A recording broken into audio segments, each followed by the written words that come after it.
Welcome back to We Never Left. My name is Imran Muhammad. Today we have Simon Chadwick, the founder of Eclipse Finance. Simon, thanks for being on the show. How are you? Thanks for having me. Yeah, Happy New Year. Tokens. There's millions of tokens today. I think people are really talking about token launches. Many token launches that failed. There are a few that kind of sent lots of glimmer, lots of wealth into the industry and the users. And people keep looking at how that meta is changing, right? And I think that's kind of like the business that Eclipse is in terms of token launches. Maybe you can give us a quick summary of Eclipse Fi and how you got into crypto and building Eclipse. Well, there's a bit of a backstory there. So let's start with how I got into crypto and what sort of brought me into it in the first place. I joined crypto more officially in 2016. I did have a stint back in 2012 with Bitcoin where a coworker had told me about Bitcoin and I could mine it on the computer. And so I sort of played around with it. But that was, I think I mined some Bitcoin, but I lost all the keys and everything. And there was a couple of years that passed and, forgot about it, kind of. And then, 2016, we came into sort of Bitcoin, Ethereum.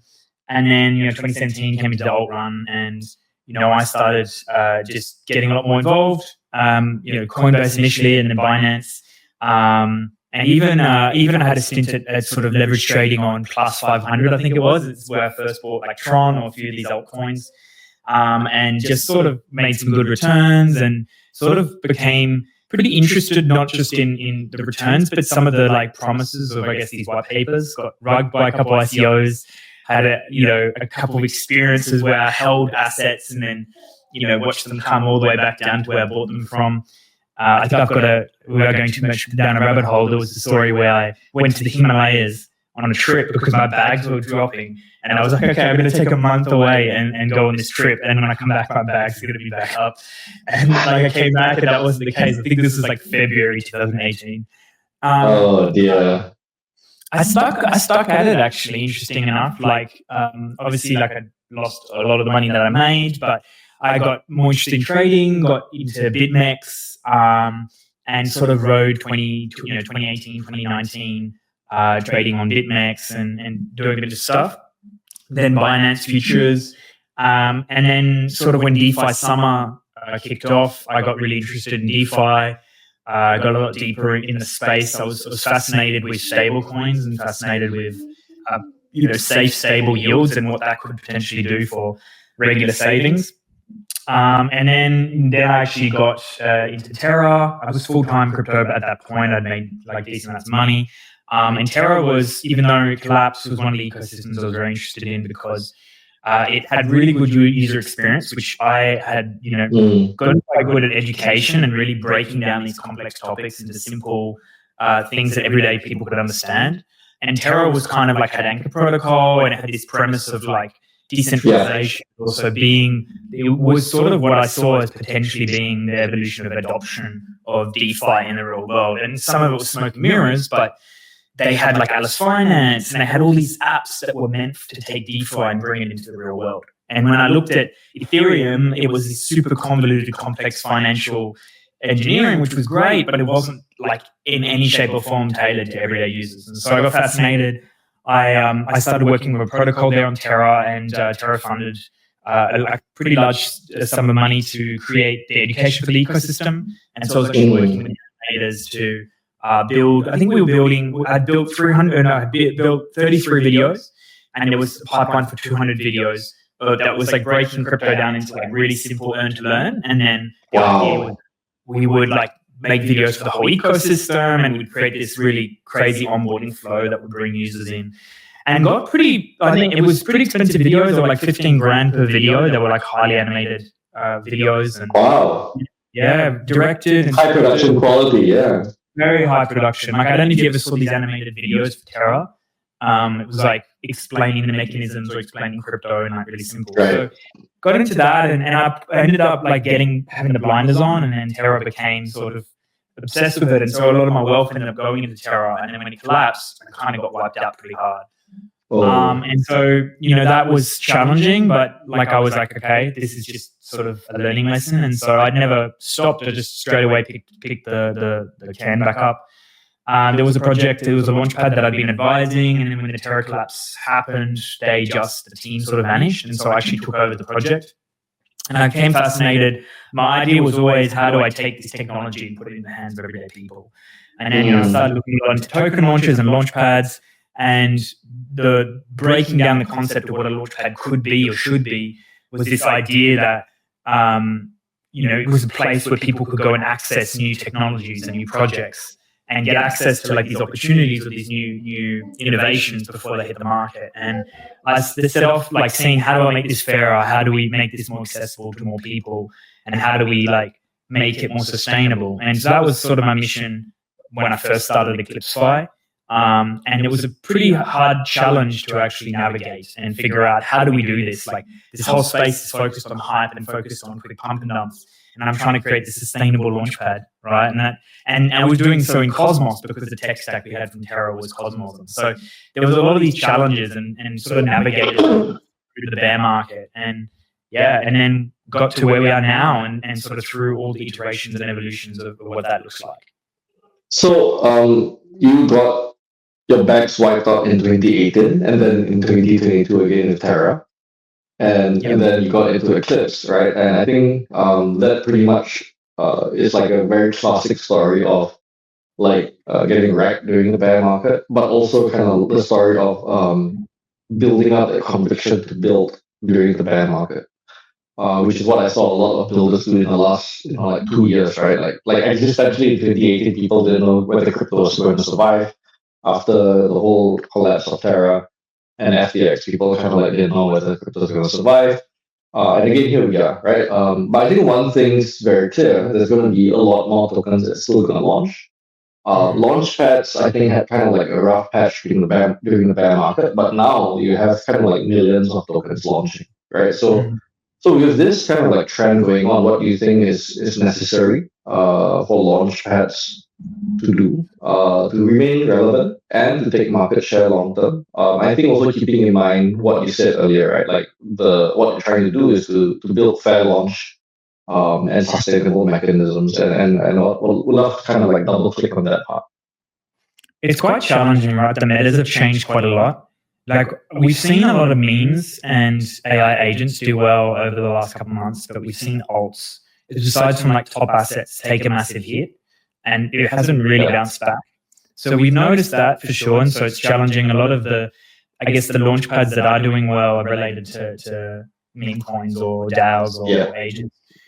I think what's challenging is I think the launchpad space itself is quite busted in general, and I think it's kind of evolved a lot since the last cycle. And what I mean by that is it's become a lot more about who's the best marketer than it is about launching good projects and innovations. Like, it's become very much like a rinse and repeat pump and dump cycle where people are sort of, it's like really about the narrative, everything being launched is a narrative, and there isn't always a lot of substance behind the scenes of projects that go on launchpads or the ones that do well on launchpads necessarily. Some do, and we've seen some phenomenal launches come out of launchpads. Cookie 3 is a great example of a project that's done phenomenally well. They launched launchpads, they had kind of the drop, and then they were really solid builders and managed to build their way out of it. But I think there's a lot of projects go to die, and not just because they're necessarily bad projects. Some of them are, some of them aren't. But it's also like the way it's set up. You kind of a lot of the times it's like, okay, we have this event where a lot of flippers are trying to get in, so VCs are trying to get in right last minute before the public sale. And they're sometimes pretty like tier 2 or tier 3 VCs. They're not quite like aligned with the long term. And so everybody's just trying to get money out if possible. And it's not necessarily sustainable for tokens long term. And so it becomes this sort of explosive event where the token goes up and then it comes down. And then very few actually survive that sort of trough, right? So I think we've seen some changes in the models. We've seen a couple new models pop up, like Echo and Legion. My feeling about this type of model, I think bringing back ICOs, is it's still quite, even though there's quite a lot of success, I think, with Echo and Legion, I think it's still targeting the same type of people that are getting into, rounds anyway, into these angel rounds. I think it's kind of like the people that are kind of participating in these platforms are very DeFi native. They're already tapped in somewhat behind the scenes on deal flow. I just think it helps better with selection. I think it helps a little bit better with selection. So a project goes, hey, I want to select my cap table that's not going to, dump on me. Like, how do I use it? Yeah, well, how do I choose these cap tables more carefully about people that actually contribute at the early stages rather than just letting anyone in and not having a metric for sorting. So I think there's a place for everything, but I think it's interesting to discover what the actual right or wrong way is to launch a token, because it's quite challenging. There's so many different contradictory perspectives about it. Yeah, even like Jupiter and Solana, I observed, like they have such a huge user base, and they also launched their launchpad. And people thought, okay, that launchpad business is going to go big, and it's going to be like printing, right? But the number of projects that they actually released over time is very small, and also like the tokens didn't perform well. I think part of it, like the whole AI launch meta, the whole meme launch meta, like you said, there isn't any real utility at this point. And for memes, people know there's no utility. But with launchpads and alt launches, there needs to be at least a facade of utility, right? And in an ideal situation, you need to have actual utility. Like you said, you need to have long-term investor orientation. And I think that's where there's all these factors that need to kind of like come into place for there to be a viable long-term business for the protocol and for the token. Including the tokenomics, is there value accrual, what happens to staking and governance, will there be long-term emissions, how is it distributed, what's the FDV, is there going to be insider selling, what's the best and cliff and lockup, and so all of these things create, and then this is also in the backdrop of like a lot more tokens in the market, right? So like the mind share is like massively dispersed. So I think Launchpad. One thing about launchpads is they're retail focused, right? And market currently, I don't think we've seen an influx of new users almost at all. I think when we had the last spike of assets like XRP going up, we saw a lot of like centralized exchange sort of fringe users that were sort of out in the last cycle that came back just to participate on sexes. But we're not seeing an influx of new retail users coming in and using launchpads. It's sort of created these like sophisticated PvP rotations of capital between memes and AI and new narratives. And so people that have stuck around for a long time are much more educated about what they're looking for. It's like the airdrop hunters. They know what to look for and they know kind of where to point. And so I think that as well, right, has happened where there isn't enough like new retail come in to really make things like to bring this capital into public sales in the way they used to be. And do you think then, like, with your perspective and where you guys are at this point of the journey, that IDOs is primed to come back? Because I've heard chatter, I've seen people comment that people are very sick of the VC pump and dump. People want more fair launches. So there is a case for like the IDOs and fair launches coming back and coming back in a big way. But I want to see whether you thought that's true and whether that could potentially be one of the conduits for more retail coming in. It's hard to tell. Like it could be for sure, but like will IDOs in this current representation until now be the way forward? I mean, like I'm big on public sales and allocating to public sales, but it seems to be like the challenge is that retail seems to get swindled at every turn, no matter what. Like retail doesn't want to get like dumped on by VCs, but then the sign of credibility is having tier 1 VCs on the cap table. So you end up in this sort of catch-22 where it's like, how do you build credibility as a project to have a successful public sale without having these credibility anchors that tier 1s bring, right? Yeah. And without being preyed on by sexers, market makers, launch pads, and everybody who's trying to get a piece of these projects. Everyone is trying to get a piece, yeah. Right. So I think it's where memes and AI agent tokens have done really well because they start from nothing almost. Like a lot of them, like a lot of people don't realize there's still a lot of this insider games and cabals behind these memes and AI agents. Like most of these AI agent tokens or coins don't actually get successful without either doing ATC deals, spending money on sexes, or giving free allocations to KOLs. Behind the scenes, almost all of them have given allocations to KOLs. And it's interesting when you see projects that haven't done it and you actually look behind the scenes. I have a friend who started an AI agent that went to kind of significant amount of market cap, like I think 50 million, 60 million. And it was so interesting sharing the screenshots of all the messages they get of like, if you don't do this, you're not going to succeed, and like all the stuff behind the scenes and all the behind the scenes games and allocations that happen. And it happens with launchpads. It happens everywhere, right? There's cabal behind the scenes that drive this stuff, and so it's challenging to play with as well. That's interesting. So I think on that point, we talked about fair launches, and you also just talked about cabal. So from the Eclipse Fi model, how are you guys thinking around fair launches? How are you guys thinking about having your shrimps be able to get that share that they want to have and not just the whales? Yeah.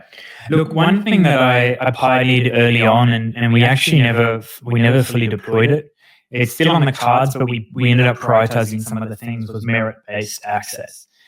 And this was actually funny enough. I don't know if you're familiar with Legion. In the early days of Legion, I knew the Legion before it was actually a thing. There was some stuff there, and it was one of the things that floated pretty early on was around merits. Like, how do you allocate to KOLs or contributors based on reputation or merit?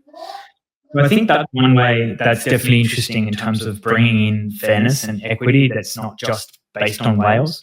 The challenge is, like, a lot of the time, depending on how you weight the reputation system, the whales sometimes get access because firstly they can fill bigger rounds, they have the connections, they might have the influence in the space. And so it's also an interesting boat when you don't have a large amount of retail and you want to give small people, like the smaller holders, access. There's not many of them left in the space that can fill up launches, not like there was before, right? And so it's why whales also end up dominating, because they can fill 10 to 100K tickets and they can fill up a public sale quite heavily. Whereas sometimes the small allocations is a little bit harder. Like if you're trying to fill it up $100 at a time, you need a lot more people. So you need to gather a lot more momentum on that front as well. So I think I've played with a couple of things. There's some concepts that I have at the moment where I've been looking into alternative ways of participation. It's stuff I haven't really announced publicly, but we've been exploring ways, like what are different ways that retail users can access launches in a different way to what you have right now, which is, here's a sale period, you've got to put $100 or $1,000 in and get access. Like, what if there was ways of users being able to participate in DeFi and get access in like a secondary way? So we're looking at like a couple of different ways that we can innovate with this and do things differently. But I think there's a bit of experimentation going on about what the best way to launch is, because some people are saying you got to have 100% of TG, some people are saying you got to have vesting, and it seems no matter what is tried, it hasn't found like a perfect solution of what the right way is, right? Like there's pros and cons and trade-offs to each different model, and so I find that quite interesting. That's interesting. Yeah, I've heard so many different variations of what people think would be a good launch. What people's opinions are on, let's say, what should be the cliff investing for investors, for example. Because I mean, let's face it, many teams cannot actually go to market and survive for a few years unless they actually raise the funding, right? So not everyone can be a juke, not everyone can be hyper liquid, where they had money in the team to actually survive, right? Mm-hmm. So raising funds is just going to be part of this journey when that happens. So it's very interesting to see the different opinions that people have. So you did mention about inheriting Eclipse and then that being built with Cosmos, and you guys are on Neutron ecosystem. Can you tell me a bit more about that? Why you guys choose to stay on the Cosmos and Neutron ecosystem? What are you excited about within the ecosystem now? Yeah, so obviously we went to Cosmos. I think Cosmos is fascinating because the technology in Cosmos has been great, not just the coding language, but also like what IBC and all the cool things that the ecosystem enabled. I think some of the challenges that have occurred with that, though, have been around like distribution and access to liquidity and users. Just hasn't been the same as Solana and EVM have had access to, which means that you're building on pretty much on hard mode, right? Which is interesting. I think like staying in Cosmos, even though like there's been like a lot of talk about challenges faced. Funny enough, actually, DAOs.fun founders were building on Neutron in the early days before going to Solana. So that's quite interesting to know. Like Bowski was in Cosmos, was building on Neutron and then building on Say. before founding DAOs.fun. I think there's still a lot of promise in like some of the upgrades coming to IBC. The reason why I'm still bullish on Cosmos, even though there's challenges, I think the skip takeover of the hub and making the Exchange Foundation like a functional, a much more functional foundation than it's been until date is very exciting. I think there's a lot of upgrades they're bringing in the next couple of weeks and months that are going to make a fundamental difference. And I think IBC's tech is quite incredible from a bridging perspective, because I've never trusted a lot of the bridging solutions that you currently get on like EVM.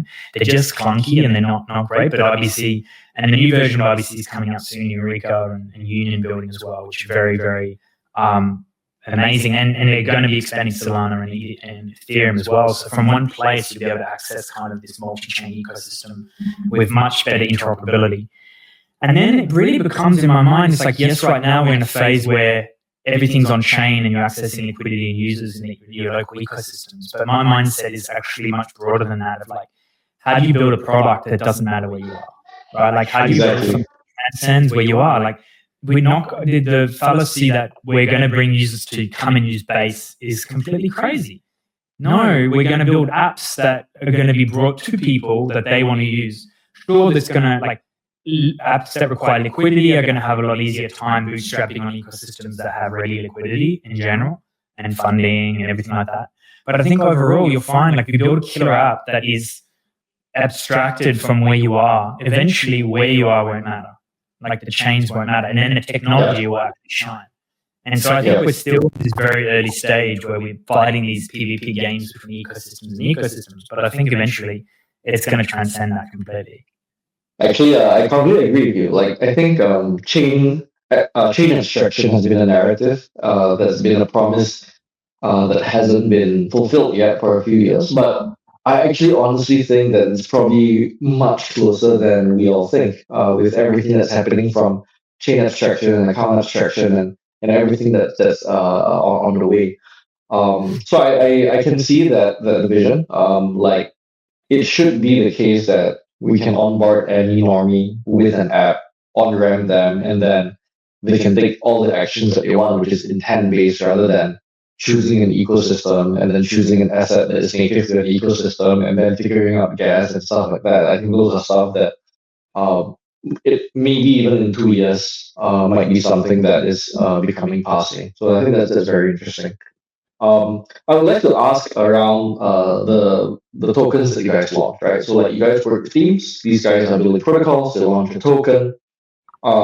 There is a lot of due diligence and then work that hits before hitting out to the launch. Can you give us any insight? Like, how do you guys decide which projects to work with? How do you know that which projects are worth that shot? The team is reliable. That token has a compelling story and has resonance with the market. Yeah, I think this is something that's evolved over the last year that's been quite challenging for us, because when we first launched at the start of the year, we said no to hundreds of projects because we were very, like, our due diligence was extremely tight. Like, it wasn't just token, but it was also like we delved into every single layer of the product and we were just completely crazy with it, which was great. But what we realized very quickly was, over the last year, is a massive lesson, is that tokens are their own products, right? And, you know, just because a team has a great builders and have a great workable product does not mean they have a great token, right? And a great token doesn't always have a great product yet. And then you have rare exceptions like Jupiter and Hyperliquid and some others that have a great product and a great token. And so I think, like, one of the big things that this has changed was, you know, we actually, you know, we support teams quite a lot. We go through, like, a lot of stuff like, who are the team, what's their background. We look at tokenomics, valuation, VCs. But we also look at a lot of traction, a lot more now than we used to, because before we were like, hey, if it's a great product, we can generate token traction. But I think that marketing element around building interest and demand for the token is a whole nother can of worms that you need to kind of have nailed. And I think now we expect the teams to be able to carry some of that weight by themselves. Like, we're there supporting them, but they really need to know the difference and they need to understand that. Because if they don't, then, you know, they have a great product, they launch a token and it flops. And then it affects them pretty heavily because they're actually separate products.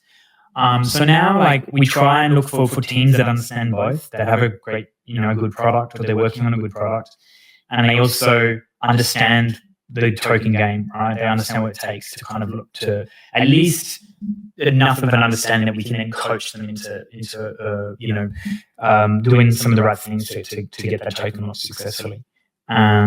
So yeah, I mean, there's a lot of stuff that goes behind the scenes. Like, you've got to really build community out. You've got to communicate the value proposition of the token, the utility. People have to kind of understand how it ties in.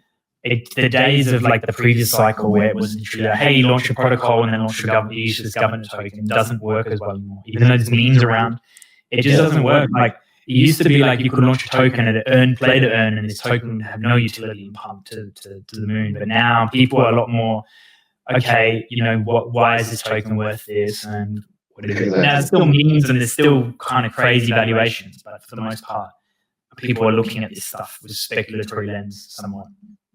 Yeah, I mean, like, the reason why people resonate with memes is because memes don't pretend to be anything other than what they are, right? Which is just jokes, culture, and community, right? But the moment, except AI agents, yeah. But I'm a little bit of an AI token skeptic. I think the AI game will change lots and lots of things within the industry, but in terms of the AI token meta, I think you and I know that 99% of them will go to zero, right? But I think that's also part of that. That is a very similar thing with the alts that launch on launchpads. Very similar to the AI meta now, right? Because there is this pretense that there is something being built behind it, right? There is a product being built behind it, and there's utility being built behind the token, right? And like you said, people want to know whether that narrative and that promise will hold true, right? Is there proof of that? And I think that's the fundamental part that people kind of got disappointed with many of the tokens or drops or sales when those promises did not come true. And I think that's very interesting. But it's also you can get projects that are great. Like, I think we got a launch coming up in a couple of weeks that the product's incredible. And so now it's really about communicating how the token ties into it and how the utility ties into it. Exactly. Sometimes the products are great, but they have to be able to translate back to the token as well.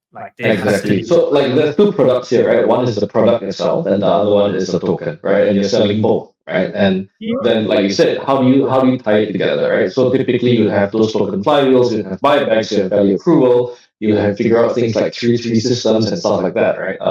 But I've actually talked to teams where they totally don't regard the token holders as their user base, and they just focus on the product. And I think it's to their detriment because they're not really seeing it. They're not really attempting at all to tie it together, and they kind of think that governance is a meme. And I think when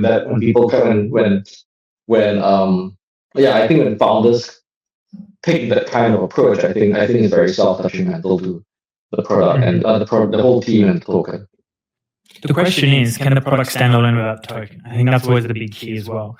Like, in a world where we started using tokens and point systems and bootstrapping to kind of bootstrap these products, it's very hard to really get a real touch of, is it real product market fit, right?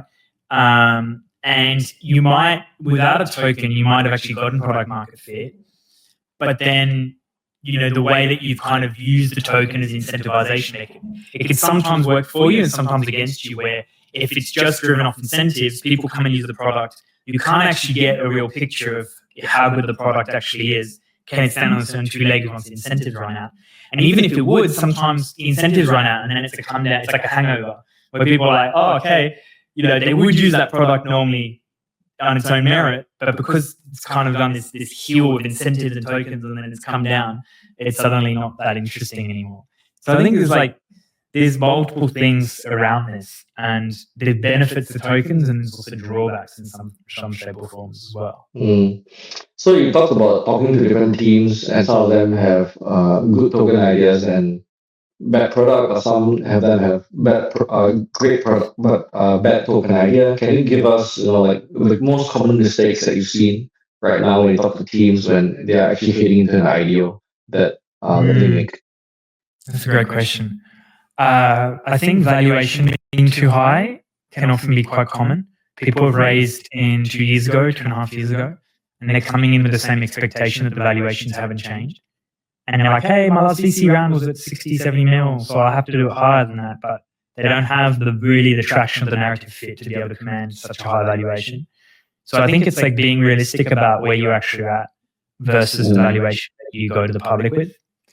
I think somewhat, I mean, there's so many mistakes. Some of it is like not being careful enough about like some of the predatory actors. Some people say you need to do this, you need to do this, you need to do this, and you end up with like spending $1 million on sexes and tons of money on stuff that she gets the runway to the point that you pump on launch and then you're dead after a while. Like, people don't understand that when you're providing liquidity on a sex, you could build up like a treasury and all this stuff, but you still have to provide USDC on the downside to absorb sell pressure if there's no organic demand coming in post your launch. And so you can quite easily end up with a chart that looks like this, or spending or blowing through $2 million just in buy pressure just to support the market. So there's that. I think not being prepared for what actually it takes to launch a token, especially in these markets, is key, is a big one, which is like, hey, you might have a great product, you might be at this stage, and you're like, hey, you want to launch your token in 2 or 3 weeks, and you're going to launch it at this valuation, but like, unless you kind of get the community and the hype and you have like the numbers behind you, your token's not going to perform well. And I think there's sort of like a lot of sometimes oversight on what it actually takes to launch a token and the amount of effort it takes, especially if you're doing the launch pads at a high valuation and you want to do a public fundraise. I see that a lot. It's like in these markets, even now, it's quite a heavy lift to get a token to move or to get enough interest in it. And if you don't already have that, like, either you're better postponing the token or launching a different way, because that like explosive launch can end up costing you probably more than you're doing if you just change your model and go really low valuation or public airdrop or anything like that. Very good pieces. So my next question is this: what do you think people or builders in crypto are getting wrong, and what is your contrarian take here that you think you're on the right side of history? There's a lot there. Actually, I could go in. So yeah, let's do it.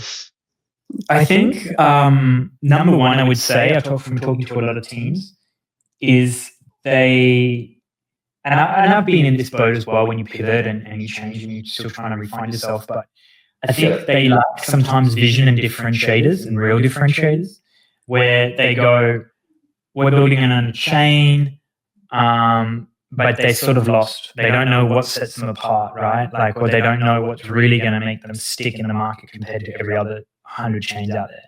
And sometimes I see things thrown around like they don't really understand the moats or the true differentiators that are going to cause them to actually succeed compared to the hundreds of versions. Or it might be like, hey, I'm a DEX on this chain, or I'm on this chain. And they don't probably take like a bigger view of what it's like to innovate and be competitive with the market and solving true pain points. So I do see that a lot of teams that are like, they're like, hey, we're building the next Binance. And you're like, are you though? Like, we saw this a lot. It's like, we're the next on-chain Binance. It's like, how are you different from this other player? You have 10 competitors out there that are going to eat your lunch. What are you doing different? Or chains that are like, hey, we're just, we're like better, we've got more like DevRail, or we're doing this account abstraction narrative. Or it's like slight changes, 10 to 20% changes. But it's not really enough to go, okay, you're going to penetrate and compete with a Base or Solana or anyone else, or every different variant out there that's going to succeed. So I think not enough differentiation is a big one, and it can take time to find what that actually is.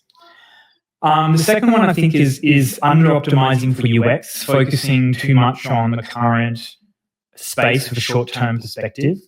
And I think that's a challenging one because people are trying to fundraise, they're trying to find traction, and the current space is very much, you're focusing on your initial bootstrapping as the market that is currently there, right? Especially if you're trying to raise and people look for traction.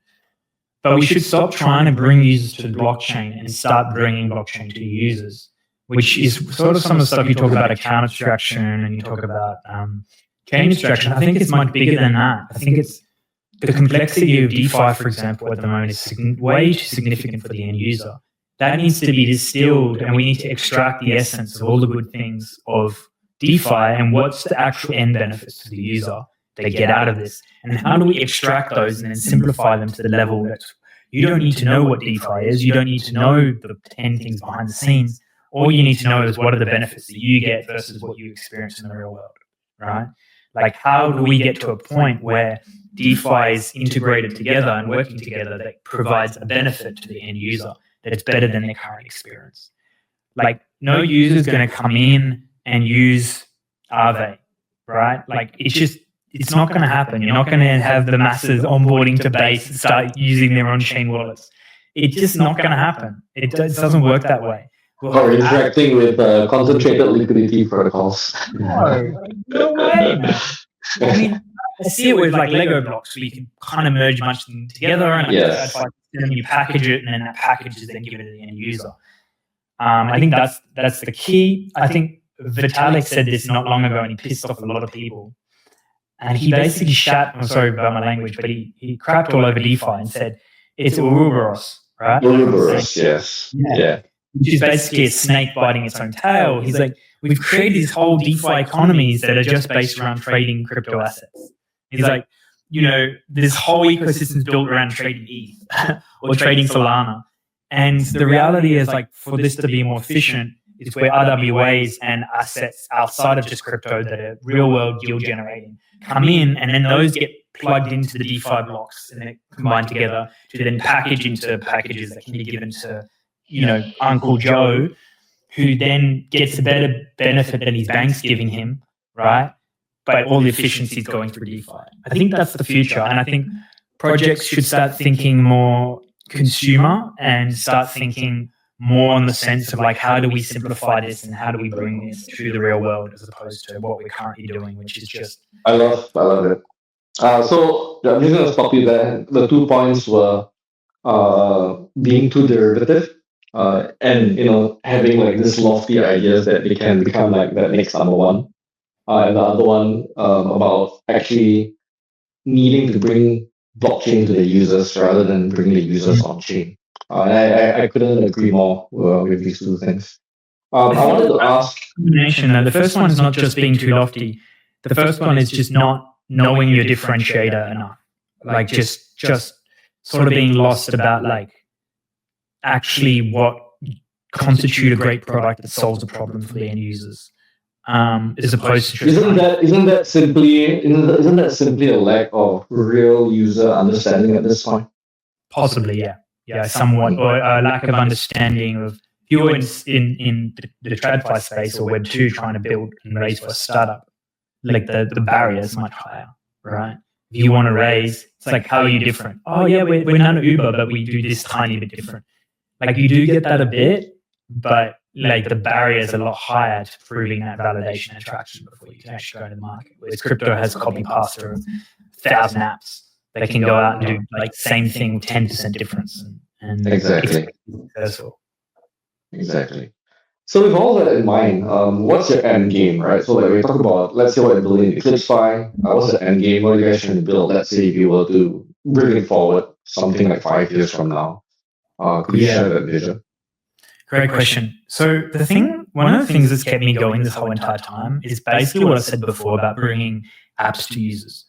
Like, I've always been a huge believer of like the power of DeFi and what it can do for both financial sovereignty, but also like its power to give more opportunity to everyday people, even based on their risk profiles. Like, those that want to take higher risk are able to take higher risk. Those that are more conservative should have access in a conservative way to the benefits of DeFi, that they're getting more access to do more with their money that they don't get in the real world, right?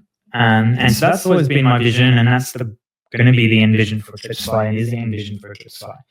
In a perfect world, I would love to build a very powerful consumer app that is essentially the benefits of DeFi packaged in your pocket without the complexity. And, we're kind of mapping out a part of this product at the moment is like, how do we offer users like a different way to participate in crypto and DeFi without the complexity and still being able to get access to sort of the trenches without being in the trenches. And so that's, there's still a lot of steps that need to go in for that to happen. But I always look back to Terra days and I always say, like, that was sort of the ultimate state around like Atlas Finance and these apps that had like, you sort of had Anchor Protocol that had an API and these these abstracted apps could build on top and plug in those APIs. And then the user could use it like a savings account, like a Venmo, with a savings vault built into it without needing to come and use a blockchain or a wallet. It was just completely abstracted.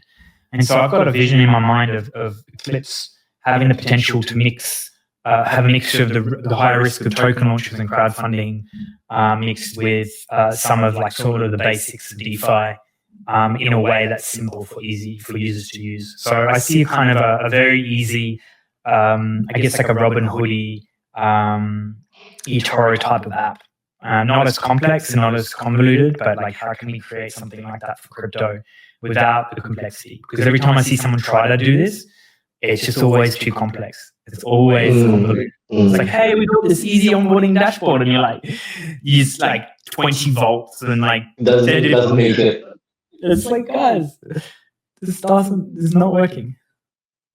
Yeah, and actually, what's I think a bit counterintuitive is that the boring and simple businesses are the one that stick and scale, right? So like you're talking about like your savings businesses, you're talking about your assets management business. Asset management TradFi is about $1 trillion business, and it's about thinking how could we bring something like that on chain in a way that a retail user would actually say, I can stick with the idea of opening a savings account with a certain percentage return, or even putting it into some sort of investment plan with a certain APR. But a lot of that terminology complexity is abstracted, and I think that's very, very interesting to build up. And if that can be built up. How do you limit the risk, right? Like, how do you give people access to the opportunities while limiting the risks? I think is key. And I think like there's things that like eToro does really well.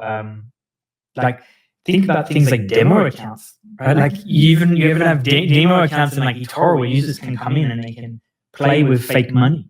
Like why don't we have things like that in crypto where people can come and use the experience? You could easily do that. Yeah, you could easily do that. You could easily do that with testnets and faucets, and it's essentially on chain. Yeah.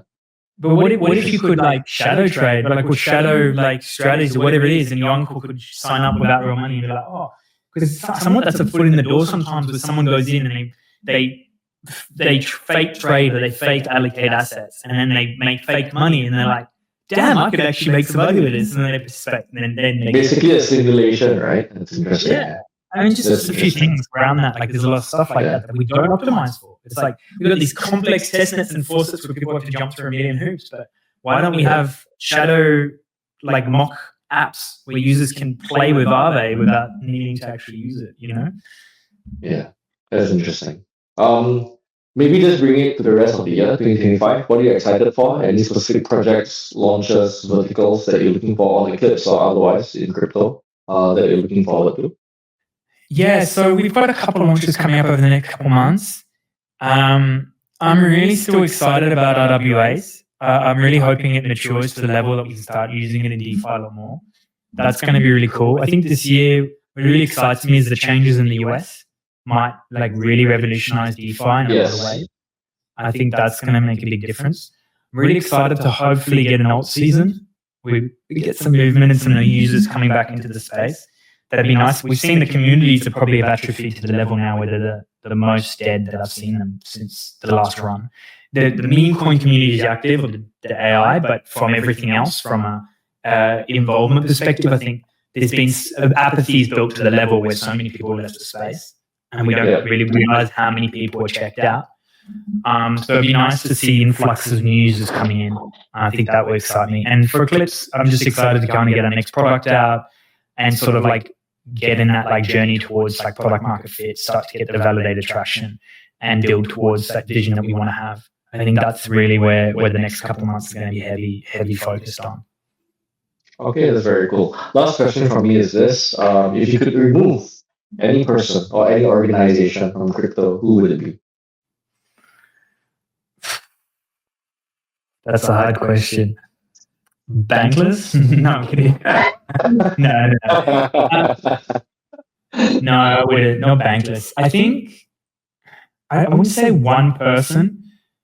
If I can kind of cheat this, and I would say there's like a subset of KOLs that I would say like would love to not have in the space. I know it sounds harsh, but there is this kind of like shadow groups or these shadow cabals that like get away with so much, and they do so much dodgy stuff behind the scenes, and they get away with it consistently, and it's like it's pretty like detrimental to the space and sustainability of the space, but they're still around and they still win. I know that's very like vague, but definitely like wish that there was some of those that didn't have. So you would not advise the founder to do a KOL allocation? I think you almost have, like with tokens these days, you almost have to. But I think I'd be picky with those KOLs and understand like it's almost like there's a rigged game, right, in favor of. It's not all KOLs. I think there's definitely good KOLs and bad KOLs, but there's like these sort of shadow cabals behind the scenes that aren't just KOLs. They're a kind of a group of KOLs and tier 3 VCs and a whole range of other things. There's so many VCs with their alts, their non-alts around. Yeah, they build backroom deals with sexes and the market makers and everything going on. Like if you look at, remember the memes when like Gotbit and CLS got hammered, was it? They got like the FBI had a sting on them where they built a fake project, and then there's all this stuff going on behind the scenes where everything's like all orchestrated and stuff, and they determine the narratives. When you see these memes, people are like, "Oh, they're fair launches and stuff." No, there's literally VCs and KOL cabals behind the scenes building their own memes and pumping them to hundreds of millions of dollars, right? So that's been just going on forever, and it's still a part of the space, but ideally, like we mature past that. I would love to see that for sure. Awesome, cool. I've finished my questions today. Is there anything that you'd like to leave the audience or you'd like to share at the end of the conversation? Not really. I would just say stick it out, stick around. There's so much apathy in the space and so much nihilism that's come from the last cycles, and does any of this matter? But I think the reality is we're still, I know it sounds so banal, it's like we're still early. We are, like there's still a lot. As an industry, we're so early. Yeah, there's a lot of room for this tech and a lot of adoption to come for this tech. But instead of waiting for it to happen, like, can you be a contributor to that change that you want to see? So rather than saying, hey, DeFi hasn't fulfilled its promise and we've got all this stuff going on, well, what steps are you taking towards making that a better thing, right? That's what I'll leave you with. Is like I decided that I believe in this tech and I want to see it move forward. And so, it's about doing my part to try and build things that are better and that help to, advance that tech. And so I think everyone can play their part in helping that to happen, but it takes like a lot of collaboration to make that happen. Cool. All right. Thanks for the chat. I think very excited to see what's going to happen with you and Eclipse in the coming year. In fact, I'm like actually super excited for this coming year for all of crypto. Thanks again for being here. Let's touch base again in the next cycle. For sure. Let's do it.